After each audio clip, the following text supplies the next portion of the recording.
प्यारे दर्शकों, माघ महीने में आने वाली नवरात्रि को गुप्त नवरात्रि माना जाता है। इस नवरात्रि को गुप्त नाम इसलिए दिया गया है क्योंकि इन दिनों में देवी दुर्गा की पूजा और साधना छुपकर या गोपनीय तरीके से की जाती है। यह पूरी तरह से निजी साधना का पर्व है। दोस्तों, जहां चैत्र और शारदीय नवरात्रि में हम सब सामूहिक रूप से उत्सव मनाते हैं, वहीं माघ और आषाढ़ की नवरात्रि सिर्फ एक साधक के लिए होती है ताकि वह अपनी अंदरूनी शक्ति को जगा सके। यह एकांत में की जाने वाली एक आंतरिक यात्रा है, इसीलिए इसे गुप्त नवरात्रि कहते हैं।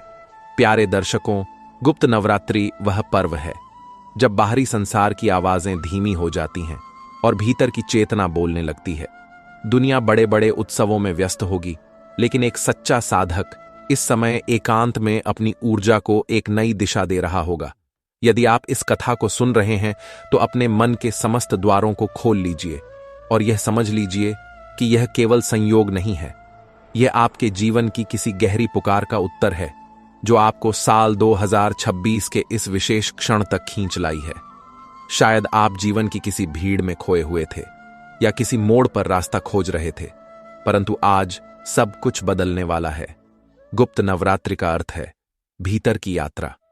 यह वह काल है जब मां दुर्गा अपने उग्र रूप से नहीं, बल्कि अपनी करुणा, अपनी चेतावनी और अपनी मौन शक्ति से साधक के जीवन में प्रवेश करती है।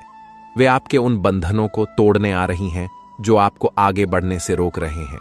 यह कथा उसी गुप्त शक्ति की है। यह कथा केवल मनोरंजन या समय व्यतीत करने के लिए नहीं है, अपितु यह कथा आत्मा को झकझोरने, जीवन की दिशा बदलने और मनुष्य को उसके परम कर्तव्य का बोध कराने के लिए है। तो चलिए अपने पुराने विचारों को पीछे छोड़कर उस सत्य की ओर कदम बढ़ाते हैं जो सदियों से गुप्त था, लेकिन आज इस कथा के माध्यम से आपके सामने प्रकट होने जा रहा है। ध्यान से सुनिएगा, क्योंकि इस कहानी का हर एक शब्द आपके जीवन की पहेली को सुलझाने की क्षमता रखता है।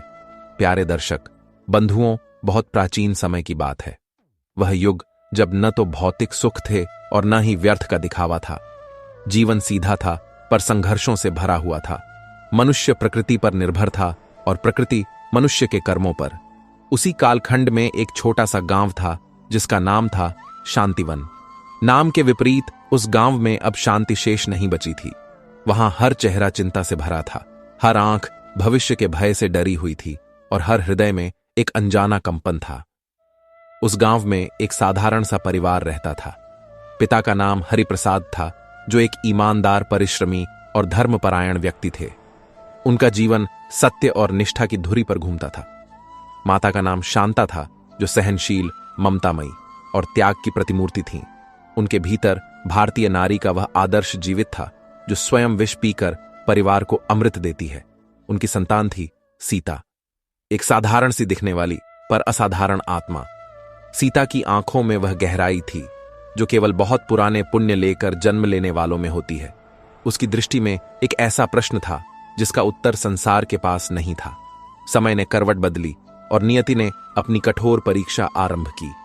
वर्षा रुक गई, आकाश से आग बरसने लगी और धरती सूखने लगी। जो खेत कल तक हरे भरे थे वे अब धूल के मैदान बन गए। अन्न समाप्त होने लगा। धीरे धीरे अकाल ने गांव को अपने क्रूर पंजों में जकड़ लिया। पानी की बूंद बूंद के लिए संघर्ष होने लगा। कुएं सूख गए, तालाबों में दरारें पड़ गईं और वृक्षों ने अपने पत्ते गिरा दिए। प्रकृति जैसे रूठ गई थी। फिर अकाल के साथ बीमारी आई, एक ऐसी बीमारी जो शरीर को तो बाद में मारती थी, पहले मन को तोड़ देती थी। हर घर से रोने की आवाजें आने लगीं। मृत्यु का तांडव इतना भयानक था कि लोग शवों का अंतिम संस्कार करने का साहस भी खो चुके थे। हरिप्रसाद का घर भी इससे अछूता नहीं रहा। उनके घर में जमा किया हुआ अन्न समाप्त हो गया। बच्चे भूखे सोने लगे। गोपाल, जो सीता का छोटा भाई था, उसकी आंखों की चमक बुझने लगी। वह बालक जो कल तक आंगन में दौड़ता था, अब निढाल होकर पड़ा रहता था। सीता सब देख रही थी। वह उम्र में छोटी थी पर बुद्धि में ऋषियों के समान गंभीर थी। वह समझ रही थी कि घर में क्या हो रहा है। उसने पहली बार अपने पिता हरिप्रसाद को भीतर से टूटते देखा। वह पिता जो पर्वत की तरह अडिग रहते थे, आज उनकी आंखों में विवशता के आंसू थे। उसने पहली बार अपनी मां को बिना आवाज रोते देखा। यह दृश्य किसी भी बाल हृदय को चीर देने के लिए पर्याप्त था। भूख की पीड़ा क्या होती है, यह वही जान सकता है जिसने कई रातों से अन्न का दाना न देखा हो। घर की दीवारों में भी उदासी थी। एक रात सीता ने अपने पिता को अपनी मां से धीमी आवाज में कहते सुना कि अब शायद हमारे लिए कुछ नहीं बचा, ईश्वर ने हमारी ओर से मुख मोड़ लिया है। यह वाक्य उसके हृदय में वज्र की तरह गिरा। उसी क्षण उसके भीतर कुछ जाग गया। वह कोई साधारण विचार नहीं था, वह एक संकल्प था, एक ऐसा संकल्प जो केवल अत्यंत शुद्ध आत्माओं में जन्म लेता है। उसने सोचा कि क्या ईश्वर इतना निष्ठुर हो सकता है? क्या मां दुर्गा अपने बच्चों को ऐसे तड़पते हुए देख सकती हैं? नहीं, ऐसा नहीं हो सकता।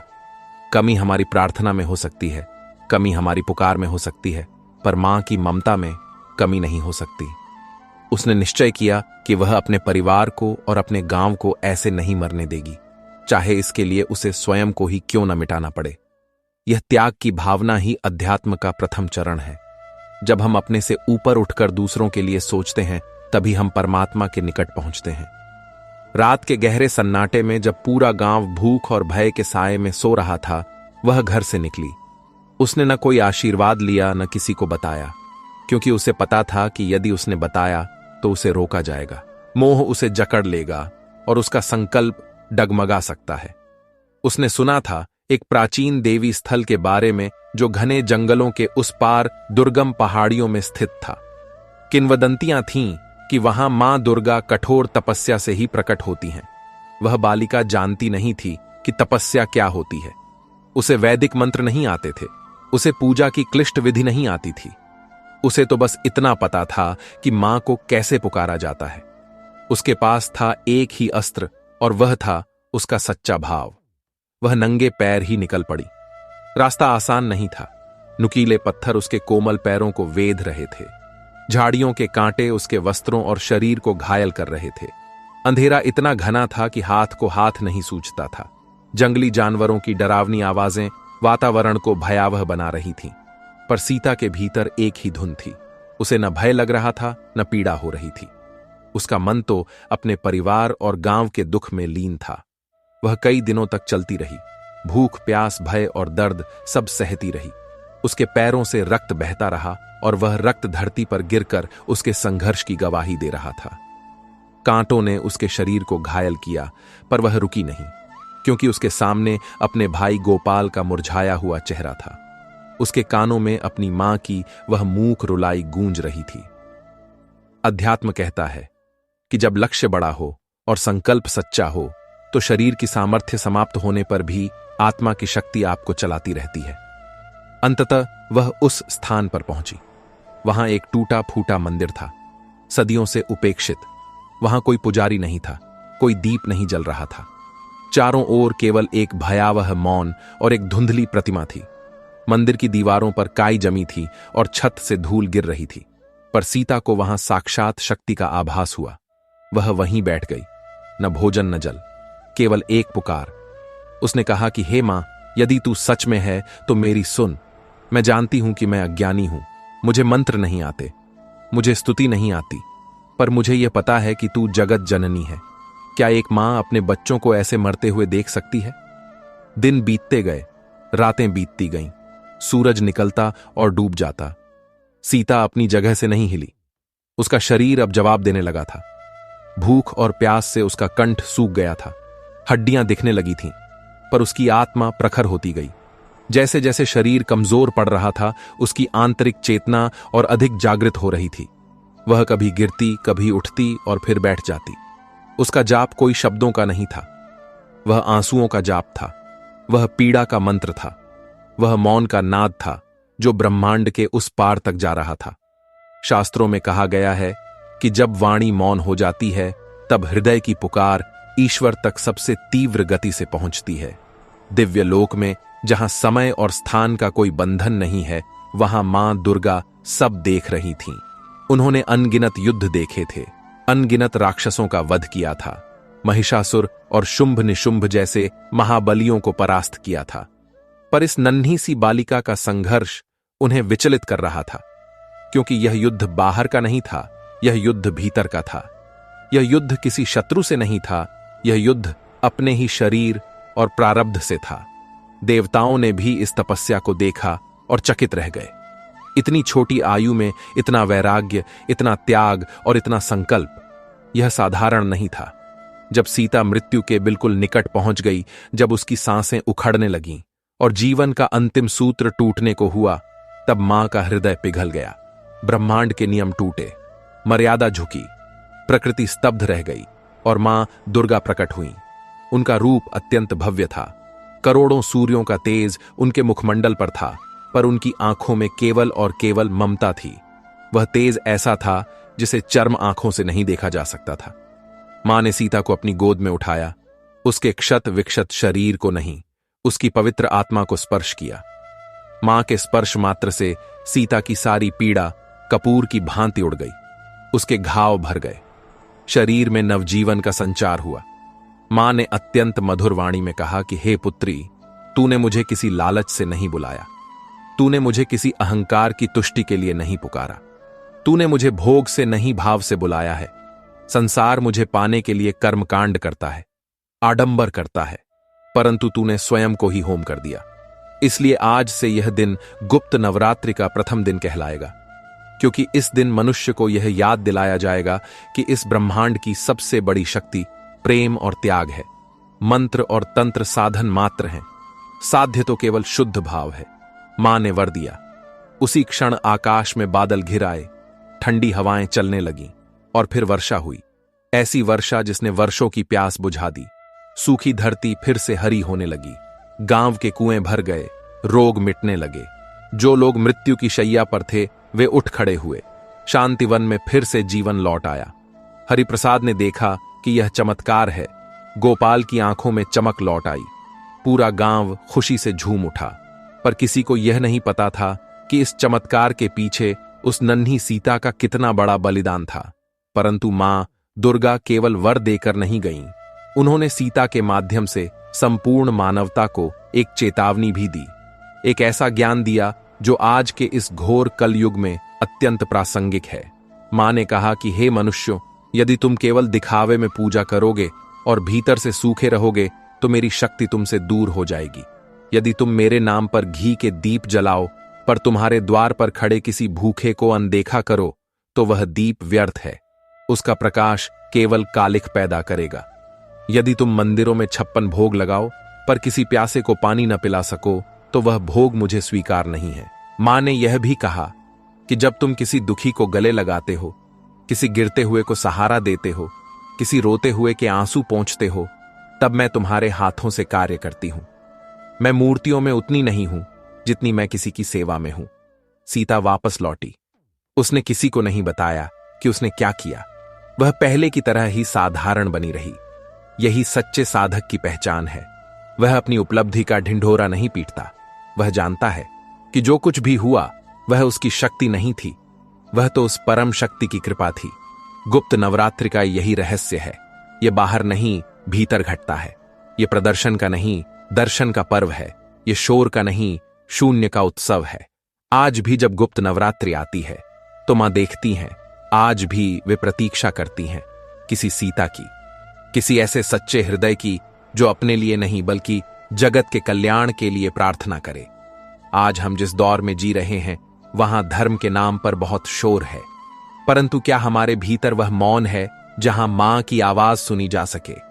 क्या हमारे भीतर वह करुणा है जो दूसरों के दर्द को अपना समझ सके?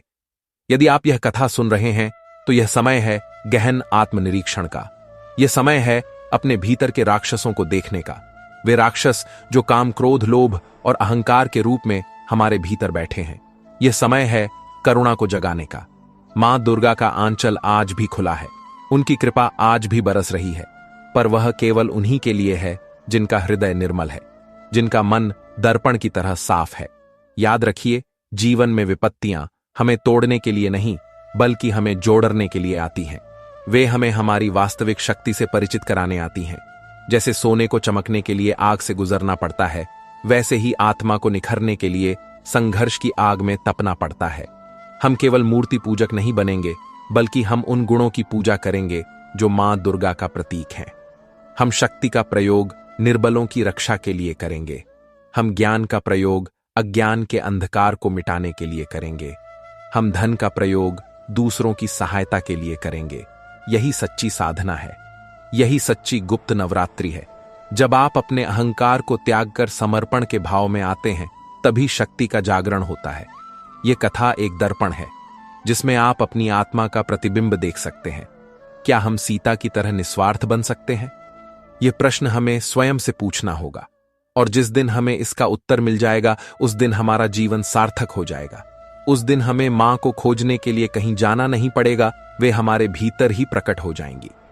मित्रों, अब हम आगे उस महासागर में डुबकी लगाने जा रहे हैं जो गहराइयों से भरा हुआ है और जिसका हर एक ज्ञान और भक्ति के रस में डूबा हुआ है।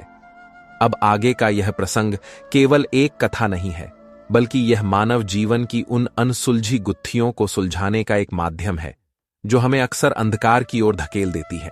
भारतीय कालगणना और आध्यात्मिक चिंतन में समय को केवल घड़ी की सुइयों का चलना नहीं माना गया है, बल्कि इसे ऊर्जा के प्रवाह का एक चक्र माना गया है। इसी चक्र में एक ऐसा अत्यंत दुर्लभ और रहस्यमयी समय आता है जिसे हम माघ गुप्त नवरात्रि के नाम से जानते हैं। यह वह कालखंड है जब प्रकृति अपने बाहरी शोर को कम कर देती है और आंतरिक ऊर्जा को जागृत करने का अवसर देती है। जिस प्रकार एक बीज धरती के गर्भ में छिपकर ही वट वृक्ष बनने की यात्रा शुरू करता है, ठीक उसी प्रकार गुप्त नवरात्रि में की गई साधना भी बाहरी दिखावे से दूर मौन और एकांत में फलती फूलती है। शास्त्रों में वर्णित है कि प्रकट नवरात्रि में 9 देवियों के 9 रूपों की पूजा होती है जो दृश्य जगत को संचालित करती हैं, परंतु गुप्त नवरात्रि में 10 महाविद्याओं की साधना का विधान है जो साधक को मोक्ष और आत्मज्ञान की ओर ले जाती है। यह समय उन साधकों के लिए अमृत समान है जो जीवन की जटिल समस्याओं जैसे संतान बाधा, असाध्य रोग अथवा जीवन के उद्देश्य की खोज में भटक रहे हैं। प्यारे दर्शकों, अब हम आगे जिस पावन आख्यान की यात्रा पर निकल रहे हैं, वह हमें यह विश्वास दिलाएगा कि जब मानवीय प्रयास थक जाते हैं, तब दैवीय कृपा का आरंभ होता है। यह कथा एक ऐसे राजा की है जिसके पास सब कुछ होते हुए भी कुछ नहीं था, और कैसे गुप्त नवरात्रि के प्रभाव से उसने न केवल अपनी सूनी गोद भरी, बल्कि अपने जीवन को सार्थकता के शिखर तक पहुंचाया। मित्रों, अब आगे एक कहानी और सुनिए। पुराणों के पन्नों को पलटते हुए हम पहुंचते हैं आर्यावर्त की एक अत्यंत समृद्ध और पवित्र नगरी में, जिसका नाम था सूर्यपुर। सूर्यपुर नगरी अपने नाम के अनुरूप ही तेज और ओज से परिपूर्ण थी। वहां के भवन सोने और चांदी की नक्काशी से सुसज्जित थे और वहां की हवाओं में वेदों की ऋचाएं गूंजती रहती थीं। इस वैभवशाली नगरी के स्वामी थे महाराज सोमेश्वर। महाराज सोमेश्वर का व्यक्तित्व हिमालय की तरह अटल और सागर की तरह गंभीर था। उनके शासन में अन्याय और अधर्म के लिए कोई स्थान नहीं था। कहा जाता था कि उनके राज्य में यदि कोई व्यक्ति आधी रात को भी सोने की थाली में हीरे जवाहरात लेकर निकले तो उसे चोर उचक्कों का कोई भय नहीं होता था। महाराज सोमेश्वर अपनी प्रजा को पुत्रवत स्नेह करते थे। वे प्रातःकाल से लेकर देर रात्रि तक राज्य के कार्यों में संलग्न रहते थे। कृषि की उन्नति हो या गुरुकुलों की व्यवस्था, महाराज हर छोटे बड़े कार्य पर अपनी दृष्टि रखते थे। उनकी अर्धांगिनी थीं महारानी सुवर्णा। महारानी सुवर्णा केवल रूप लावण्य की प्रतिमूर्ति नहीं थीं, बल्कि त्याग और ममता की साक्षात देवी थीं। वे दीन दुखियों की सेवा में अपना दिन बिताती थीं और राजा के धर्म कार्यों में कंधे से कंधा मिलाकर साथ देती थीं। राजा और रानी का जीवन देखने में पूर्ण लगता था। उनके पास धन, बल, यश और कीर्ति की कोई कमी नहीं थी। पड़ोसी राज्यों के राजा महाराज सोमेश्वर का लोहा मानते थे और उनकी मित्रता पाने के लिए लालायित रहते थे। परंतु कहते हैं ना कि पूर्णता तो केवल ईश्वर के पास है। मनुष्य के जीवन में कहीं ना कहीं कोई रिक्तता अवश्य रह जाती है। महाराज सोमेश्वर और महारानी सुवर्णा के जीवन में भी एक बहुत बड़ा शून्य था। विवाह के कई वर्ष बीत जाने के पश्चात भी उनका आंगन सूना था। उस विशाल राजमहल में सब कुछ था, परंतु उसे गूंजाने वाली किलकारियां नहीं थीं। जब भी महाराज अपने महल के झरोखे से नगर के बच्चों को खेलते हुए देखते तो उनकी आंखों में एक गहरी उदासी छा जाती थी। वे सोचते थे कि मेरे बाद इस विशाल साम्राज्य का क्या होगा। कौन मेरे पूर्वजों की कीर्ति को आगे बढ़ाएगा? कौन इस प्रजा की रक्षा करेगा? यह चिंता उन्हें अंदर ही अंदर दीमक की तरह खाए जा रही थी। महारानी सुवर्णा की दशा तो और भी दयनीय थी। वे महल के एकांत कक्ष में घंटों बैठी रहतीं और ईश्वर से यही प्रश्न करतीं कि आखिर उनसे कौन सा अपराध हुआ है जिसका दंड उन्हें मिल रहा है। उन्होंने अनेक व्रत किए, अनेकों तीर्थ यात्राएं की, बड़े बड़े यज्ञ करवाए और दान पुण्य में कोई कसर नहीं छोड़ी। राज्य के बड़े बड़े वैद्यों और राजवैद्यों ने अपनी सारी औषधियां आजमा लीं, परंतु परिणाम शून्य ही रहा। धीरे धीरे राजा और रानी के मन में निराशा घर करने लगी। राज्य के मंत्री और दरबारी भी चिंतित थे। वे आपस में दबी जुबान में बातें करते थे कि यदि महाराज का कोई उत्तराधिकारी नहीं हुआ तो राज्य में अराजकता फैल जाएगी और शत्रु देश आक्रमण कर देंगे। यह दबाव राजा सोमेश्वर के मन पर भारी बोझ बनता जा रहा था। वे अक्सर विचार करते कि क्या उन्हें वानप्रस्थ ले लेना चाहिए या फिर विधि के विधान को स्वीकार कर लेना चाहिए। जीवन इसी तरह बीत रहा था कि तभी सूर्यपुर के भाग्य का सूर्य उदय होने वाला था। माघ मास का पवित्र समय निकट था। शीत ऋतु अपने चरम पर थी और प्रकृति में एक शांत ठहराव था। एक दिन राज दरबार में समाचार आया कि नगर के बाहर बहने वाली पवित्र नदी के तट पर एक सिद्ध महात्मा का आगमन हुआ है। उन महात्मा का नाम महर्षि वेदव्योम था। महर्षि वेदव्योम उन दुर्लभ योगियों में से थे जिन्होंने हिमालय की कंदराओं में वर्षों तक कठोर तप किया था और 10 महाविद्याओं की सिद्धि प्राप्त की थी। उनके चेहरे पर ब्रह्मतेज दमकता था और उनकी वाणी में सरस्वती का वास था। यह समाचार सुनते ही महाराज सोमेश्वर के मन में आशा की एक क्षीण किरण जागी। वे जानते थे कि जहां मानवीय प्रयास हार जाते हैं वहां संतों की कृपा कार्य करती है। बिना विलंब किए महाराज सोमेश्वर और महारानी सुवर्णा ने राजसी वस्त्रों का त्याग किया और साधारण वेशभूषा धारण कर नंगे पैर ही महर्षि के दर्शन के लिए निकल पड़े। वे रथ या पालकी में नहीं गए क्योंकि वे जानते थे कि ज्ञान और कृपा पाने के लिए झुकना पड़ता है और अहंकार को त्यागना पड़ता है। नदी के तट पर एक वट वृक्ष के नीचे महर्षि वेदव्योम धूनी रमाए बैठे थे। उनका नेत्र बंद था और वे ध्यान की गहराइयों में लीन थे। महाराज और महारानी ने दूर से ही उन्हें दंडवत प्रणाम किया और हाथ जोड़कर वहीं रेत पर बैठ गए। वे घंटों तक प्रतीक्षा करते रहे, न भूख की चिंता, न प्यास की और न ही समय का भान। वे बस एकटक महर्षि की ओर निहारते रहे। काफी समय पश्चात जब सूर्य अस्ताचल की ओर जाने लगा तब महर्षि ने अपनी आंखें खोलीं। उनकी दृष्टि जैसे ही राजा और रानी पर पड़ी, उनके होठों पर एक स्मित मुस्कान आ गई। बिना राजा के कुछ कहे ही महर्षि अपनी गंभीर वाणी में बोले, राजन, मैं तुम्हारी पीड़ा को जानता हूं। तुम एक राजा होकर भी एक भिक्षुक की भांति यहां आए हो क्योंकि तुम संतान सुख की भिक्षा चाहते हो। तुम्हारा साम्राज्य विशाल है परंतु तुम्हारा हृदय रिक्त है। महर्षि की अंतर्दृष्टि देखकर महाराज सोमेश्वर और महारानी सुवर्णा चकित रह गए। उनकी आंखों से अश्रुधारा बह निकली। महाराज ने गदगद कंठ से कहा, ऋषिवर, आप सर्वज्ञ हैं। मेरे जीवन का हर सुख इस एक दुख के आगे फीका है। मुझे अपने लिए पुत्र नहीं चाहिए, मुझे तो इस प्रजा के लिए एक रक्षक चाहिए। क्या मेरे भाग्य में पितृ ऋण से मुक्त होना नहीं लिखा है? महर्षि वेदव्योम ने शांत भाव से कहा, राजन, भाग्य विधाता के हाथ में है परंतु कर्म मनुष्य के हाथ में है। तुम्हारे प्रारब्ध में प्रबल संतान बाधा है जिसे सामान्य पूजा पाठ से काटा नहीं जा सकता।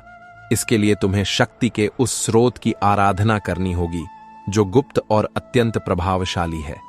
अभी कुछ ही दिनों में माघ मास की शुक्ल पक्ष की प्रतिपदा तिथि से गुप्त नवरात्रि का आरंभ हो रहा है। यह समय शक्ति संचय का है।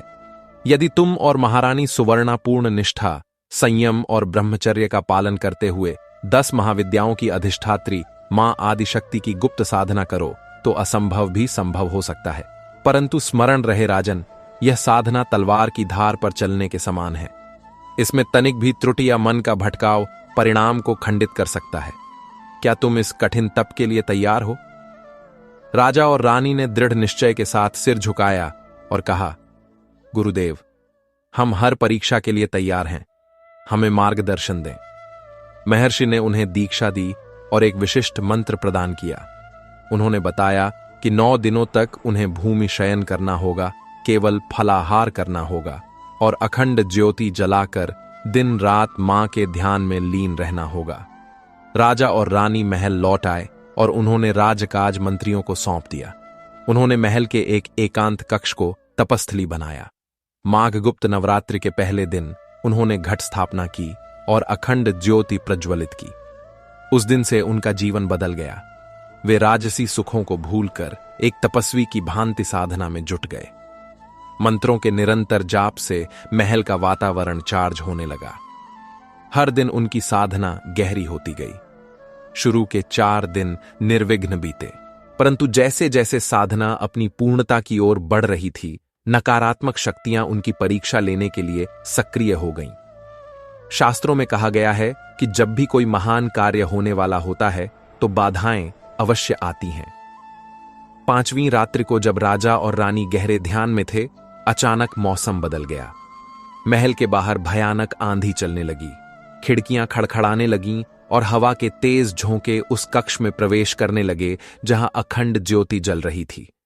ऐसा प्रतीत हो रहा था मानो प्रकृति कुपित हो गई हो। महारानी सुवर्णा का मन एक पल के लिए कांप उठा। उन्हें लगा कि यदि यह ज्योति बुझ गई तो उनका संकल्प टूट जाएगा, परंतु महाराज सोमेश्वर अडिग थे। उन्होंने अपनी आंखों से बहते हुए आंसुओं को रोका और अपने शरीर को उस ज्योति के सामने दीवार बनकर खड़ा कर दिया। उन्होंने मन ही मन मां शक्ति का आह्वान किया कि हे मां, यह परीक्षा है तो हम इसमें भी पीछे नहीं हटेंगे। यह ज्योति केवल दीपक की लौ नहीं है, यह हमारे वंश की आशा है। तुम ही इसकी रक्षा करो। उनके इस समर्पण को देखकर हवा का वेग थम गया। वह आंधी जो सब कुछ उखाड़ फेंकने को आतुर थी, शांत हो गई। अखंड ज्योति और भी तेज प्रकाश के साथ जलने लगी। यह राजा और रानी की पहली विजय थी। उन्होंने अपने भय पर विजय प्राप्त की थी। साधना निर्बाध रूप से चलती रही। अष्टमी की रात्रि आई, जो तंत्र और शक्ति साधना की सबसे महत्वपूर्ण रात्रि मानी जाती है। उस रात महाराज और महारानी ने अपनी चेतना को पूरी तरह से मां के चरणों में समर्पित कर दिया। नवमी के दिन जब हवन का समय आया, तब एक अद्भुत घटना घटी। अंतिम आहुति डालते समय अग्नि का रंग स्वर्ण जैसा हो गया और उस अग्निपुंज से एक दिव्य वाणी गूंजी, जो न केवल कानों को बल्कि आत्मा को सुनाई दी। वह आवाज किसी स्त्री की थी, जिसमें मां की ममता और ब्रह्मांड की गंभीरता दोनों समाहित थीं। वाणी ने कहा, उठो राजन, उठो पुत्री, तुम्हारी तपस्या सफल हुई। तुमने अपने धैर्य और विश्वास का परिचय दिया है। मैं तुम्हें वरदान देती हूं कि तुम्हारे घर एक ऐसे तेजस्वी बालक का जन्म होगा जो न केवल तुम्हारे कुल का दीपक होगा, बल्कि उसका प्रकाश पूरे विश्व को आलोकित करेगा। परंतु याद रखना, उसका जन्म एक विशेष उद्देश्य के लिए हो रहा है। वह सामान्य राजाओं की भांति केवल भोग विलास में नहीं रहेगा। उसका जीवन धर्म और सत्य की स्थापना के लिए होगा। इतना कहकर वह दिव्य आभा शांत हो गई। राजा और रानी ने धरती पर माथा टेककर कोटि कोटि नमन किया। उनके हृदय का भार उतर चुका था। समय अपनी गति से चला और ठीक 9 माह पश्चात राजमहल में किलकारियां गूंजी। महारानी सुवर्णा ने एक पुत्र को जन्म दिया। बालक का मुखमंडल सूर्य के समान तेजस्वी था। उसके जन्म लेते ही पूरे राज्य में उत्सव मनाया गया। गरीबों को दान दिया गया और मंदिरों में विशेष पूजा हुई। महाराज सोमेश्वर ने बालक का नाम रखा दिव्यांशु। राजकुमार दिव्यांशु बचपन से ही अन्य बालकों से भिन्न थे। जब वे पालने में थे तब भी रोते नहीं थे, बल्कि शांत भाव से आकाश की ओर देखते रहते थे। जैसे जैसे वे बड़े हुए, उनकी रुचियां स्पष्ट होने लगीं। उन्हें गुड्डे गुड़ियों या तलवारों से खेलने में कोई रुचि नहीं थी। उन्हें एकांत प्रिय था। वे अक्सर महल के बगीचे में जाकर पेड़ों और पक्षियों से बातें करते थे। जब उन्हें राजगुरु के पास शिक्षा के लिए भेजा गया तो उनकी कुशाग्र बुद्धि देखकर गुरु भी चकित रह गए। वे कठिन से कठिन शास्त्रों को एक बार में ही समझ लेते थे। परंतु महाराज सोमेश्वर के मन में एक नई चिंता घर करने लगी। वे देखते थे कि दिव्यांशु का मन राजकाज और युद्ध कौशल में कम और अध्यात्म में अधिक लगता है। एक दिन अस्त्र शस्त्र के अभ्यास के दौरान राजकुमार दिव्यांशु ने तलवार उठाने से मना कर दिया और कहा, पिताश्री, यह तलवार लोहे का टुकड़ा है, जो केवल रक्त बहाना जानती है? क्या समस्याओं का समाधान केवल हिंसा है? क्या हम प्रेम और संवाद से शत्रु को नहीं जीत सकते? महाराज सोमेश्वर यह सुनकर स्तब्ध रह गए। उन्होंने कहा, पुत्र, तुम क्षत्रिय हो। राज्य की रक्षा करना तुम्हारा परम धर्म है। अहिंसा ऋषियों का आभूषण है, राजाओं का नहीं। यदि राजा तलवार त्याग दे तो प्रजा अनाथ हो जाएगी। राजकुमार ने उत्तर दिया, पिताश्री, रक्षा तो करनी है, परंतु क्या रक्षा केवल मारने से होती है? क्या हम किसी के बुरे विचारों को नहीं मार सकते? महाराज सोमेश्वर को लगा कि महर्षि की भविष्यवाणी और गुप्त नवरात्रि के प्रभाव से बालक में वैराग्य के संस्कार आ गए हैं। उन्हें भय सताने लगा कि कहीं उनका इकलौता पुत्र संन्यास न ले ले। जैसे जैसे दिव्यांशु युवावस्था में प्रवेश कर रहे थे, उनके भीतर का वैराग्य और गहरा होता जा रहा था। वे अक्सर राजसभा छोड़कर साधु संतों की संगति में चले जाते। राजमहल का ऐश्वर्य उन्हें काटता था। उन्हें लगता था कि यह सब नश्वर है और सत्य कुछ और है। आखिरकार वह दिन आ ही गया जिसका महाराज को भय था। एक रात्रि जब पूरा महल सो रहा था, राजकुमार दिव्यांशु ने निर्णय लिया कि वे इस संसार के बंधनों को तोड़कर सत्य की खोज में हिमालय चले जाएंगे। उन्होंने अपने राजसी वस्त्र उतारे आभूषणों का त्याग किया और गेरुआ वस्त्र धारण कर महल के पिछले द्वार की ओर बढ़े। उनका मन दृढ़ था। वे मोह माया के धागों को तोड़ चुके थे। परंतु जैसे ही वे मुख्य द्वार की देहरी लांघने वाले थे, एक दिव्य प्रकाश ने उनका मार्ग रोक लिया। यह वही प्रकाश था जो उनके जन्म से पूर्व उनके माता पिता ने देखा था। प्रकाश के मध्य से एक ओजस्वी वाणी गूंजी, रुक जाओ दिव्यांशु, तुम कहां भाग रहे हो? राजकुमार ठिठक गए। उन्होंने हाथ जोड़कर पूछा, हे दिव्य शक्ति, आप कौन हैं और मुझे सत्य के मार्ग पर जाने से क्यों रोक रही हैं? वाणी ने उत्तर दिया, पुत्र, सत्य का मार्ग केवल वन में नहीं है। क्या तुम्हें लगता है कि जिम्मेदारियों से भागना संन्यास है? यह पलायन है। मैंने तुम्हें राजवंश में जन्म इसलिए दिया है क्योंकि तुम्हारा प्रारब्ध कर्म योग है। ध्यान से सुनो, एक सन्यासी केवल अपनी मुक्ति का प्रयास करता है, परंतु एक धर्मप्राण राजा लाखों लोगों के जीवन को सुधार सकता है। यदि तुम चले गए तो इस प्रजा का क्या होगा? क्या अनाथ और दुर्बल लोग सुरक्षित रह पाएंगे? यदि तुम्हारे न रहने से अधर्म बढ़ा तो उसका पाप तुम्हें लगेगा।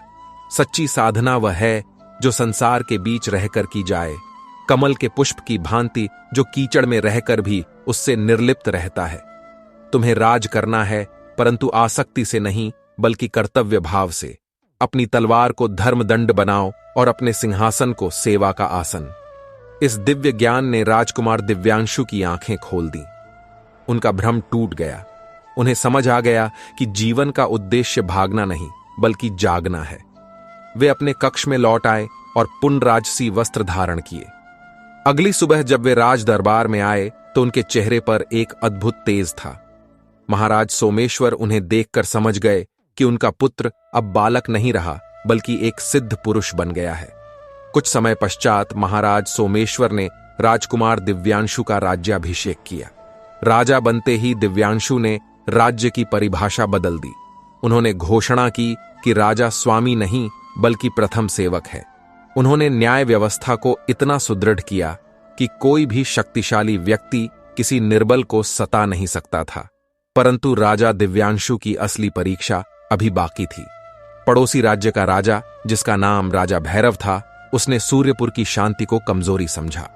उसे लगा कि यह युवा राजा पूजा पाठ में लगा रहता है और युद्ध नहीं कर पाएगा। उसने सूर्यपुर पर आक्रमण करने की योजना बनाई और एक धमकी भरा संदेश भेजा। उसने लिखा कि या तो अधीनता स्वीकार करो या विनाश के लिए तैयार हो जाओ। यह समाचार सुनकर राज दरबार में खलबली मच गई। मंत्रियों ने सलाह दी कि हमें तुरंत आक्रमण कर देना चाहिए, परंतु राजा दिव्यांशु शांत रहे। उन्होंने पहले शांति का प्रयास किया और एक दूत भेजा। उन्होंने संदेश भिजवाया कि युद्ध किसी समस्या का हल नहीं है। इसमें दोनों पक्षों के निर्दोष सैनिक मारे जाते हैं। हम मित्र बनकर रह सकते हैं। परंतु राजा भैरव के अहंकार ने इस प्रस्ताव को ठुकरा दिया। अब युद्ध अनिवार्य हो गया था। राजा दिव्यांशु ने अपनी कुलदेवी का स्मरण किया और अस्त्र शस्त्र धारण किए। जब वे रणभूमि में उतरे तो उनका रूप सौम्य होते हुए भी रौद्र था। दोनों सेनाएं आमने सामने हुई। भयंकर युद्ध हुआ, परंतु राजा दिव्यांशु की युद्ध नीति अद्भुत थी। उन्होंने अपनी सेना को निर्देश दिया था कि शत्रु के घायल सैनिकों पर वार न करें और जो हथियार डाल दे उसे जीवन दान दें। दिव्यांशु बिजली की गति से शत्रु सेना को चीरते हुए राजा भैरव के पास पहुंचे। राजा भैरव को अपनी शक्ति पर बहुत घमंड था, परंतु दिव्यांशु के कौशल के आगे वह टिक न सका। कुछ ही क्षणों में दिव्यांशु की तलवार राजा भैरव की गर्दन पर थी। भैरव भय से कांप गया। उसे लगा कि अब उसका अंत निश्चित है, परंतु दिव्यांशु ने अपनी तलवार वापस खींच ली। भैरव ने आश्चर्य से पूछा, तुमने मुझे मारा क्यों नहीं? दिव्यांशु ने मुस्कुराते हुए कहा, मेरा उद्देश्य अधर्म को मिटाना है, व्यक्ति को नहीं। तुम्हारा अहंकार मर चुका है, अब तुम्हारे शरीर को मारने का कोई लाभ नहीं। जाओ, मैंने तुम्हें क्षमा किया। परंतु याद रखना, शक्ति का उपयोग रक्षा के लिए होता है, भक्षण के लिए नहीं। राजा भैरव इस व्यवहार से इतना प्रभावित हुआ कि वह उसी क्षण दिव्यांशु के चरणों में गिर पड़ा। उसने न केवल अपनी हार मानी, बल्कि आजीवन मित्र रहने का वचन दिया। राजा दिव्यांशु ने बिना रक्त की नदियां बहाए सबसे बड़ी विजय प्राप्त की थी। यह विजय थी हृदय परिवर्तन की। इस प्रकार राजा दिव्यांशु का शासन काल इतिहास के पन्नों में स्वर्ण अक्षरों में लिखा गया। उन्होंने सिद्ध कर दिया कि आध्यात्म और राजनीति अलग नहीं है। यदि राजा योगी हो तो राज्य स्वर्ग बन जाता है। यह सब प्रभाव था उस माघ गुप्त नवरात्रि की साधना का, जो उनके माता पिता ने पूर्ण श्रद्धा से की थी। प्यारे दर्शकों, जीवन में जब सारे रास्ते बंद हो जाएं, तो हमें अपनी भीतर की शक्ति को जगाना चाहिए। गुप्त नवरात्रि का पर्व हमें यही अवसर देता है।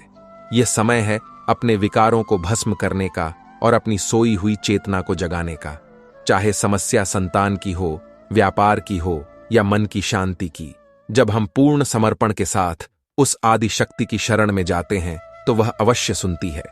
जिस प्रकार महाराज सोमेश्वर का जीवन बदला, जिस प्रकार राजा दिव्यांशु के रूप में एक महान आत्मा का अवतरण हुआ, उसी प्रकार हमारे जीवन में भी चमत्कार हो सकते हैं। आवश्यकता है तो बस उस अटूट विश्वास और धैर्य की। यह कथा दर्पण है जो हमें दिखाती है कि कर्म से भागना नहीं है, बल्कि कर्म को ही पूजा बनाना है। उम्मीद है कि गुप्त नवरात्रि की यह दिव्य कथा आपके हृदय में भक्ति का दीप प्रज्वलित करेगी और आपको जीवन की कठिनाइयों से लड़ने का संबल प्रदान करेगी। शक्ति की आराधना कभी व्यर्थ नहीं जाती, वह अपना फल अवश्य देती है, बस समय और पात्रता की प्रतीक्षा होती है। इसी मंगल कामना के साथ कि मां भगवती की कृपा आप सब पर बनी रहे, हम इस पावन प्रसंग को विराम देते हैं। अपने भीतर के अंधकार को मिटाएं और प्रकाश की ओर बढ़ें।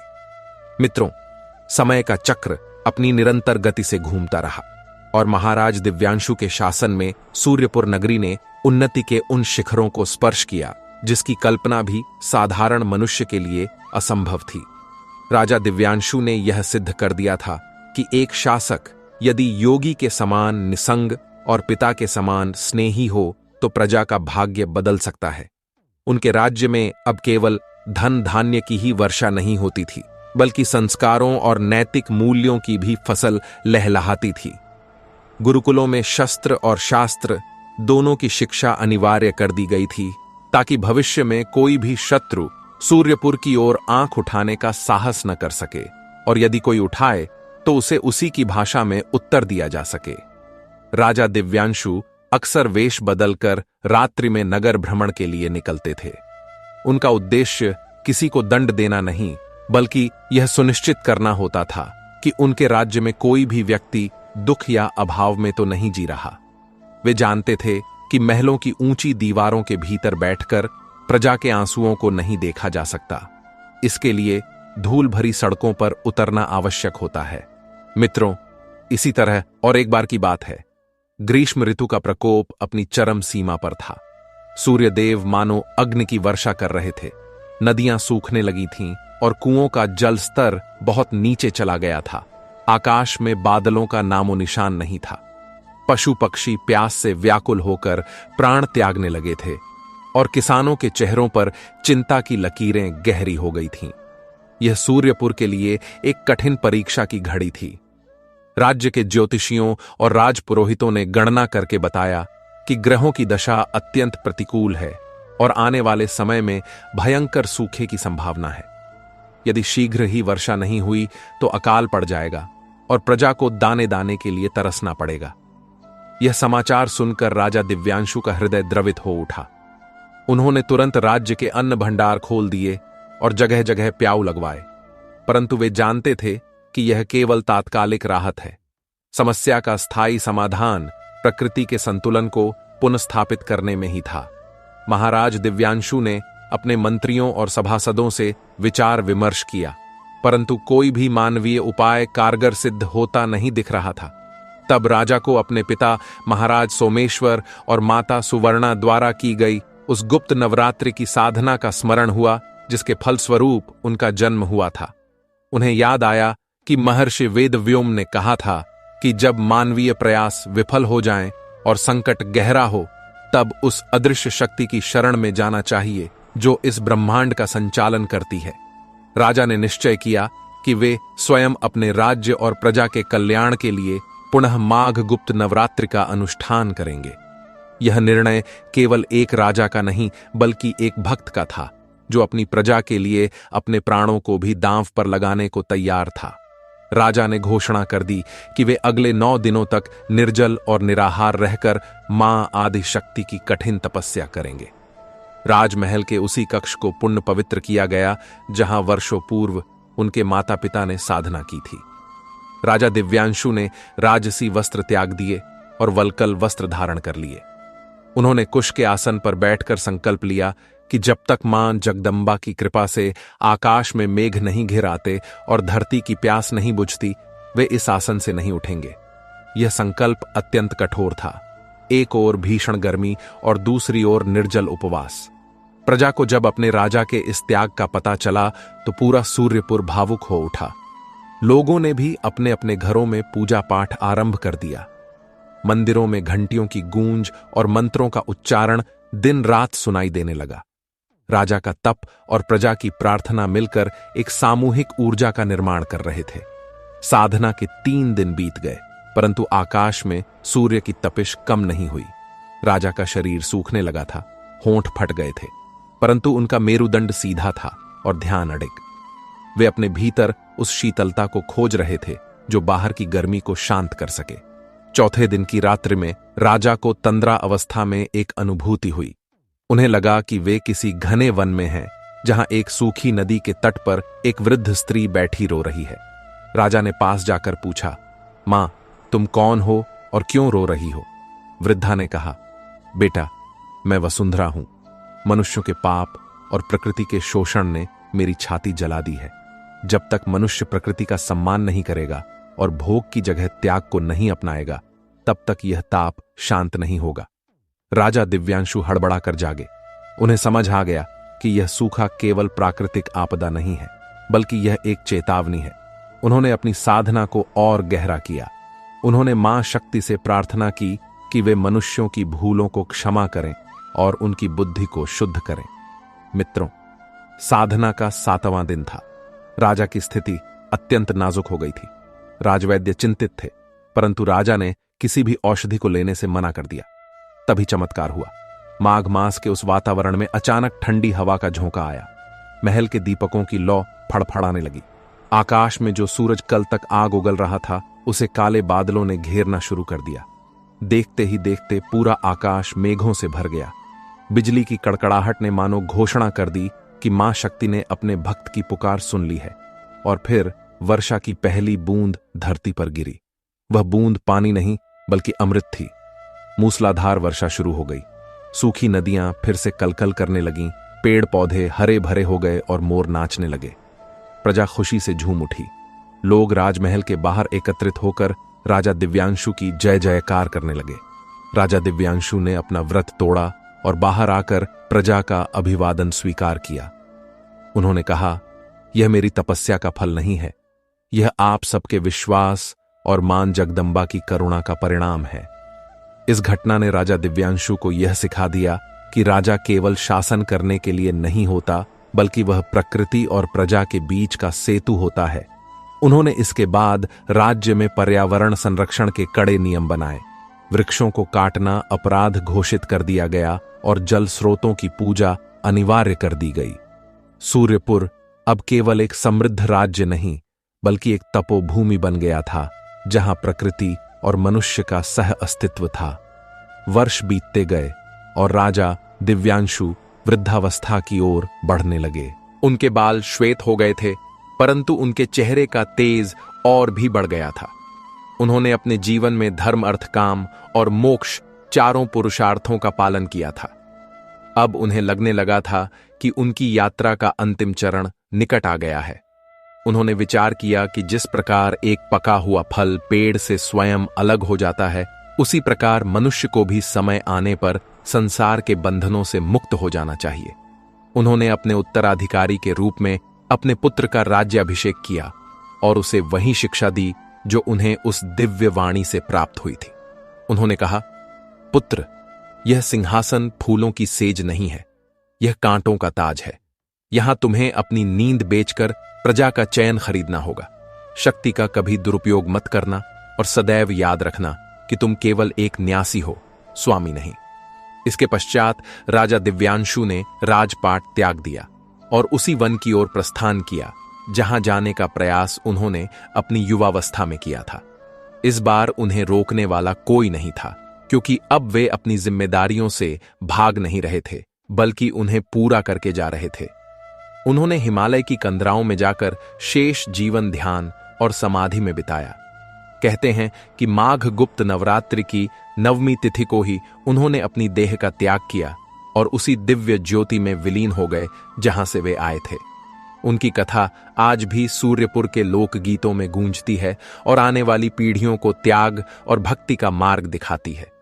प्रिय मित्रों, माघ गुप्त नवरात्रि को गुप्त इसलिए कहा जाता है क्योंकि इसमें बीज को धरती के नीचे दबाना पड़ता है।